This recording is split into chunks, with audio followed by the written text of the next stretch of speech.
क्या आपको कभी डर लगा है कि आपका फ़ोन आपकी जेब में ना फट जाए? एक्चुअली कुछ ही दिन पहले इस्लामाबाद कचहरी में एक वकील का फ़ोन चल गया।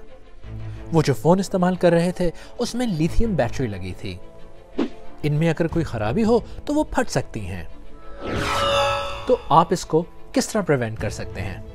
कई लोग समझते हैं कि फ़ोन को अगर सारी रात चार्ज किया जाए तो ज़्यादा चार्ज हो जाता है, लेकिन ऐसा बिल्कुल ज़रूरी नहीं है।